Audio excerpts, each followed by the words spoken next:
Hi all. നമുക്ക് ചുറ്റും വ്യത്യസ്ത സ്വഭാവമുള്ള ഒരുപാട് കുട്ടികളുണ്ട്.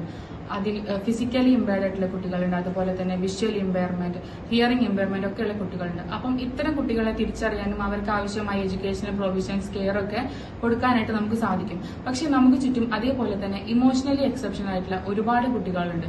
പക്ഷെ ഇത്തരം കുട്ടികളെ പലപ്പോഴും നമുക്ക് തിരിച്ചറിയാനോ അവർക്ക് ആവശ്യമായിട്ടുള്ള എഡ്യൂക്കേഷണൽ പ്രൊവിഷൻസ് കൊടുക്കാനോ നമുക്കറിയില്ല. അപ്പം എങ്ങനെയാണ് ഇത്തരം കുട്ടികളെ നമ്മൾ തിരിച്ചറിയുക, അതുപോലെ തന്നെ അവർക്ക് എന്തൊക്കെ തരത്തിലുള്ള എഡ്യൂക്കേഷണൽ പ്രൊവിഷൻസ് ആണ് കൊടുക്കുക എന്നുള്ള കാര്യങ്ങളാണ് ഞങ്ങൾ ഇന്ന് ചർച്ച ചെയ്യാൻ വേണ്ടി ഉദ്ദേശിക്കുന്നത്. അപ്പം ചർച്ചയിൽ എന്റെ കൂടെയുള്ളത് ജയും സുഫേറയുമാണ്. അപ്പം നമുക്ക് ചർച്ചയിലേക്ക് പോവാം. ഏവർക്കും ടോക്ക് ഷോയിലേക്ക് സ്വാഗതം. ഇന്ന് നമ്മൾ ഇവിടെ ചർച്ച ചെയ്യാൻ പോകുന്നത് ഇമോഷണലി എക്സെപ്ഷണൽ ലേണേഴ്സിനെ കുറിച്ചാണ്. അതിനെക്കുറിച്ച് കൂടുതൽ അറിയാൻ വേണ്ടി നമ്മുടെ കൂടെ ജിയയുണ്ട്. ഹലോ ജിയ.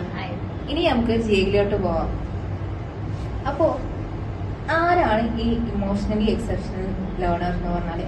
ആരെയാണ് ഇമോഷണലി എക്സെപ്ഷണൽ ലേണർ എന്നുകൊണ്ട് ഉദ്ദേശിക്കുന്നത്? ഇമോഷണലി എക്സെപ്ഷൻസ് എന്ന് പറയുമ്പോൾ നമ്മുടെ ബിഹേവിയറിൽ അല്ലെങ്കിൽ നമ്മുടെ ഇമോഷൻസിൽ അല്ലെങ്കിൽ സോഷ്യൽ ഇന്ററാക്ഷൻസ് അങ്ങനത്തെ കാര്യങ്ങളിൽ ആ കുട്ടി അല്ലെങ്കിൽ ആ ഒരു വ്യക്തി എന്തെങ്കിലും ബുദ്ധിമുട്ട് അനുഭവിക്കുക എന്നുള്ളതാണ്.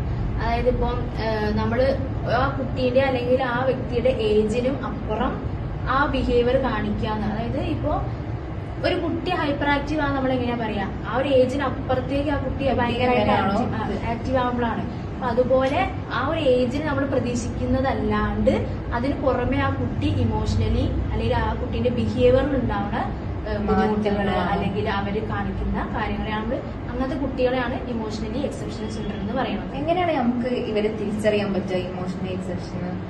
ഇമോഷണലി എക്സെപ്ഷണൽ ചിൽഡ്രൻ തന്നെ കുറെ വിഭാഗത്തിൽ നമുക്ക് വേണമെങ്കിൽ പറയാം, കുറെ കാറ്റഗറൈസ് ചെയ്ത് പറയാം. ഇപ്പൊ മെയിൻ ആയിട്ട് പറയുകയാണെന്നുണ്ടെങ്കിൽ ഡെലിക്വൻസ് ആയിട്ട് നമ്മൾ കാറ്റഗറി, അതായത് ഈ ക്രിമിനൽ ബിഹേവിയർ കാണിക്കാന്ന് പറയുന്നത്. അതായത് എന്താ പറയാ, ഈ ചെറിയ ചെറിയ കള്ളം പറയാ അല്ലെങ്കിൽ ചെറിയ ചെറിയ മോഷൻ ചെയ്യുക. അപ്പൊ അങ്ങനത്തെ ഒരു ക്രിമിനൽ, അതായത് എന്ത് നിയമത്തിന് എതിർക്കാനുള്ള ഒരു ടെൻഡൻസി കാണിക്കുന്ന കുട്ടികൾ, അങ്ങനെയുള്ള കുട്ടികൾ നമുക്ക് വേണമെങ്കിൽ ഡെലിക്വൻസ് എന്ന് പറയുന്ന ഒരു കാറ്റഗറിയിൽ ഉൾപ്പെടുത്താം. അതല്ലാണ്ട് ഇപ്പം എന്താ പറയാ, ഇമോഷണലി ഉണ്ടാകുന്ന ഡിസോർഡേഴ്സ്, അതായത് ഇപ്പം എന്തെങ്കിലും ഒരു കുട്ടിക്ക് ഒരു ട്രോമ ഓൾറെഡി ഉള്ളിലുള്ളത് കൊണ്ട് ആ ട്രോമ കാരണം എന്തെങ്കിലും ഒരു എന്താ പറയാ ഇമോഷണൽ സ്റ്റെബിലിറ്റി എന്താ പറയാ ബാലൻസ് ഇല്ലാണ്ട് കാണിക്കുക. അതായത് പെട്ടെന്ന് എന്താ പറയാ ആൻസൈറ്റി കാണിക്കുക, അല്ലെങ്കിൽ പെട്ടെന്ന് പേടി തോന്നുക, ഭയങ്കര സ്ട്രെസ്ഫുൾ ആയിട്ട് ഇരിക്കുക. അങ്ങനെ നമ്മുടെ ഇമോഷണലി അല്ലെങ്കിൽ നമ്മുടെ മെന്റലി ഒരു ഇൻബാലൻസ്ഡ് ആയിട്ട് നമ്മൾ കാണിക്കുന്ന അങ്ങനത്തെ കുട്ടികളെ നമുക്ക് ചിൽഡ്രൻ വിത്ത് ഇമോഷണൽ ഡിസോർഡേഴ്സ് എന്ന് വേണമെങ്കിൽ ആ ഒരു കാറ്റഗറി പറയാം. അതിലാണ് ഈ OCD പോലുള്ള കുട്ടികളൊക്കെ നമ്മൾ പറയുന്നത്. അതേപോലെ തന്നെ ഇപ്പൊ ഈ കുട്ടികളില് സൂസൈഡിന്റെ അറ്റംപ്റ്റ്സ് കൂടുതലാണ്. അപ്പം അതും ഇതുമായിട്ട് എന്തെങ്കിലും ബന്ധമുണ്ടോ? ബന്ധം ഉണ്ടാകാം. നമുക്ക് എന്ത് കാരണം കൊണ്ടാണ് അതെന്ന് പറയാൻ പറ്റില്ല. അപ്പൊ നമ്മൾ ഇങ്ങനത്തെ ഏതെങ്കിലും കുട്ടികളെ കണ്ട് തിരിച്ചറിഞ്ഞു കഴിഞ്ഞാല് അതിന്റെ എക്സാക്ട് എന്താണ് കാരണം എന്ന് അറിയുന്നതിന് ഒരു സൈക്കോളജിസ്റ്റിനെയോ അല്ലെങ്കിൽ ഒരു സൈക്കാട്രിസ്റ്റിന്റെ ഒക്കെ ഒരു ഹെൽപ്പ് തേടുന്നത് നന്നാവും. എന്നിട്ട് സ്ഥിരീകരിക്കുക. ഇങ്ങനത്തെ കുട്ടികൾക്ക് കാണുന്ന സവിശേഷതകൾ എന്തൊക്കെയാണ്? സവിശേഷത എന്ന് പറയുമ്പോൾ എന്താ പറയാ, ഇപ്പൊ ഞാൻ നേരത്തെ പറഞ്ഞു ഓൾറെഡി ഒരു ട്രോമ ഉണ്ടെങ്കിൽ അപ്പം എന്താണ് ഇപ്പോ ആ കുട്ടിക്ക് പറ്റിയ എഫക്റ്റ് ആയിട്ടുണ്ടെന്ന് അറിയാം. ചിലപ്പോൾ ഒരു കാർ ആക്സിഡന്റോ അങ്ങനെ എന്തെങ്കിലും. അപ്പൊ കാറ് കാണുമ്പോൾ ആ കുട്ടി ചിലപ്പോൾ വേറെ തന്നെ രീതിയിലായിരിക്കും ബിഹേവ് ചെയ്യുക. അങ്ങനത്തെ രീതിയിൽ നമുക്ക് പറയാം. പിന്നെ ഇപ്പൊ ഞാൻ പറയാം, ചെറിയ എന്തെങ്കിലും നോർമൽ സിറ്റുവേഷൻ ആയിരിക്കും, പക്ഷെ നമ്മൾ പ്രതീക്ഷിക്കാത്ത രീതിയിൽ ആ കുട്ടി ബിഹേവ് ചെയ്യും. ഇപ്പൊ നമ്മൾ സാധാരണ വീടുകളിലൊക്കെ കുട്ടീനെ അമ്മ ചീത്ത പറയാം, ചെറിയ രീതിക്ക് എന്തെങ്കിലും ചെറിയൊരു അടി കൊടുക്കുമ്പോഴേക്കും അത് ഭയങ്കരമായിട്ട് ഓവർ തിങ്ക് ചെയ്ത് അല്ലെങ്കിൽ അത് എന്തോ വലിയൊരു കാരണം കൊണ്ടാണെന്നുള്ള രീതിക്ക് കുട്ടി ഭയങ്കരമായിട്ട് ഡിപ്രസ്ഡ് ആയി പോവുക, അല്ലെങ്കിൽ ചെറിയ ചെറിയ കാര്യങ്ങൾക്ക് വരെ പേടി, ഭയങ്കര ആൻസൈറ്റി കാണിക്കുക, ടെൻഷൻ. ഇങ്ങനത്തെ കുട്ടികളൊക്കെ കണ്ടാൽ നമുക്ക് തിരിച്ചറിയാൻ പറ്റും. എത്രത്തോളം പറ്റും? ഇപ്പൊ ഒരു കുറച്ച് സമയം കൊണ്ട് പറ്റുമോ, അല്ലെങ്കിൽ 2-3 ദിവസം വേണോ? എങ്ങനെയാണ് നമുക്ക് ഇങ്ങനത്തെ കുട്ടികളെ തിരിച്ചറിയാൻ പറ്റുക? എത്ര ടൈം? ഡിസോർഡർ ആണെന്ന് പറയുകയാണെന്നുണ്ടെങ്കിൽ നമുക്ക് പെട്ടെന്ന് ഒരു കുട്ടി ഇപ്പോ എന്തെങ്കിലും അപ്പത്തെ ഒരു സാഹചര്യം കൊണ്ട് ഇങ്ങനെ കാണിക്കാവുന്നുണ്ടാവും. പക്ഷെ നമുക്ക് ആ ഒരു കുട്ടിക്ക് ഡിസോർഡർ ആണെന്ന് പറയാൻ പറ്റില്ല. ഇതൊരു ലോങ് ടേം ആയിട്ട് ആ കുട്ടി ഇതേ സിംറ്റംസ് തന്നെ തുടർച്ചയായിട്ട് കാണിക്കുകയാണ്. നമ്മൾ എത്ര പറഞ്ഞിട്ടും അതിനൊരു മാറ്റം വരുന്നില്ല. ഇപ്പം ഞാൻ പറഞ്ഞ ഡെലിക്വൻസ് ആയിട്ട്, അതായത് ആ കുട്ടി ഭയങ്കരമായിട്ട് മിസ്ബിഹേവ് ചെയ്യും. ഇപ്പൊ പാരന്റ്സിനോടാണെങ്കിലും ഇപ്പൊ ക്ലാസ്സിലുള്ള ടീച്ചേഴ്സിനോടാണെങ്കിലും അതൊരു സോഷ്യൽ ഇന്ററാക്ഷൻ ഒന്നും ആ കുട്ടിക്ക് ഇരിക്കാൻ പറ്റില്ല. പിയർ ഇന്ററാക്ഷൻസും കാര്യങ്ങളൊക്കെ ഭയങ്കര കുറവായിരിക്കും.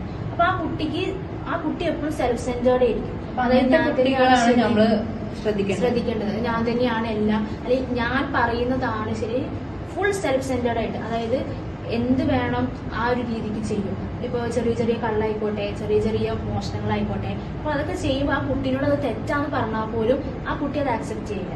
അപ്പൊ അങ്ങനെ തുടർച്ചയായിട്ട് മിസ്ബിഹേവിയർ കാണിക്കും. അതുപോലെ ഇപ്പോൾ ഞാൻ പറഞ്ഞ ക്ലാസ് റൂമിൽ പിന്നെ ആ കുട്ടിക്ക് എന്തെങ്കിലും ടാസ്കോ കാര്യങ്ങളോ കൊടുത്താൽ ആ കുട്ടിക്ക് കംപ്ലീറ്റ് ചെയ്യാൻ പറ്റില്ല.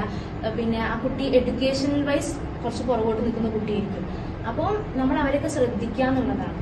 നമ്മൾ സാമൂഹികമായിട്ടും അതേപോലെ വിദ്യാഭ്യാസപരമായിട്ടും ആ കുട്ടിക്ക് എങ്ങനെയൊക്കെയാണ് സഹായിക്കുക, അതേപോലെ തന്നെ നമ്മൾ കൊടുക്കേണ്ട എഡ്യൂക്കേഷൻ പ്രൊവിഷൻ എന്തൊക്കെയാണ് ആ കുട്ടിക്ക് വേണ്ടി?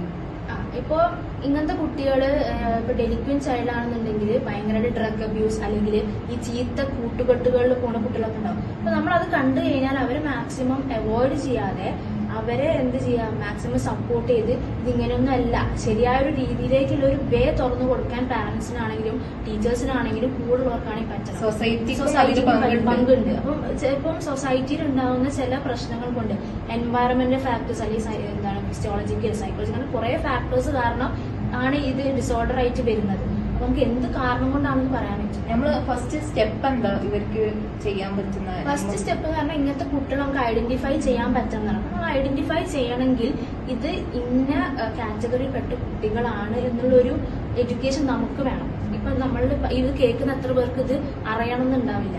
അപ്പൊ എന്താണ്, നമ്മൾ പാരന്റ്സിനെ ആണെങ്കിലും അല്ലെങ്കിൽ ടീച്ചേഴ്സിനെ ആണെങ്കിലും ഇങ്ങനെ ഒരു ഇതുണ്ട് എന്ന ഒരു അവയർനെസ് അല്ലെങ്കിൽ ഇതിനെക്കുറിച്ച് ഒരു സ്റ്റഡി അവരെ പഠിപ്പിക്കുക എന്നുള്ളതാണ് ഫസ്റ്റ് സ്റ്റെപ്പ്. എന്നാലല്ലേ അവർക്ക് തിരിച്ചറിയാൻ പറ്റുള്ളൂ. ഇപ്പൊ നമ്മൾ വീട്ടിലാണെങ്കിലും ഇപ്പൊ ഒരു സ്കൂളിലൊക്കെ ആയിരിക്കും ഈ കുട്ടി ഏറ്റവും കൂടുതൽ സമയം ചെലവഴിക്കണേ. അപ്പൊ അത്തരം സ്റ്റേജുകളിൽ പാരന്റ്സിനും ടീച്ചേഴ്സിനും ആയിരിക്കും കൂടുതൽ അങ്ങനെ ഒരു ഡിസോർഡറിനെ നമുക്ക് കണ്ടുപിടിക്കാൻ പറ്റുക.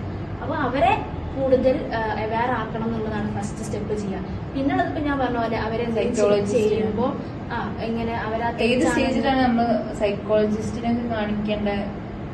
അത് ഭയങ്കര സിവിയർ ആയിട്ട് ഇപ്പൊ നമുക്ക് തോന്നുകയാണ്.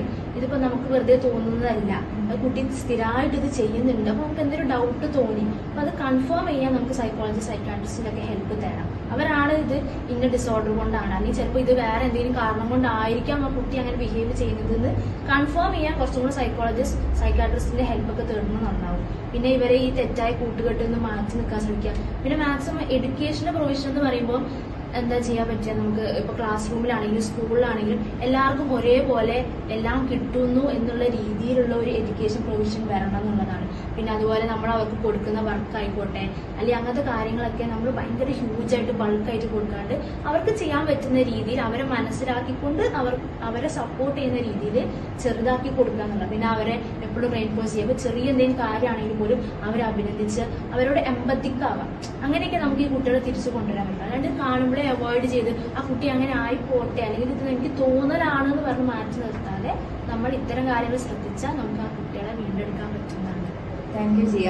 ഈ ഒരു സെഷൻ വളരെ ഉപകാരപ്പെട്ടെന്ന് എല്ലാവർക്കും ഉപകാരപ്പെട്ട ഒരു സെഷനാണെന്ന് വിശ്വസിച്ചുകൊണ്ട് നമുക്ക് ഇവിടെ വൈൻഡപ്പ് ചെയ്യാം. Thank you.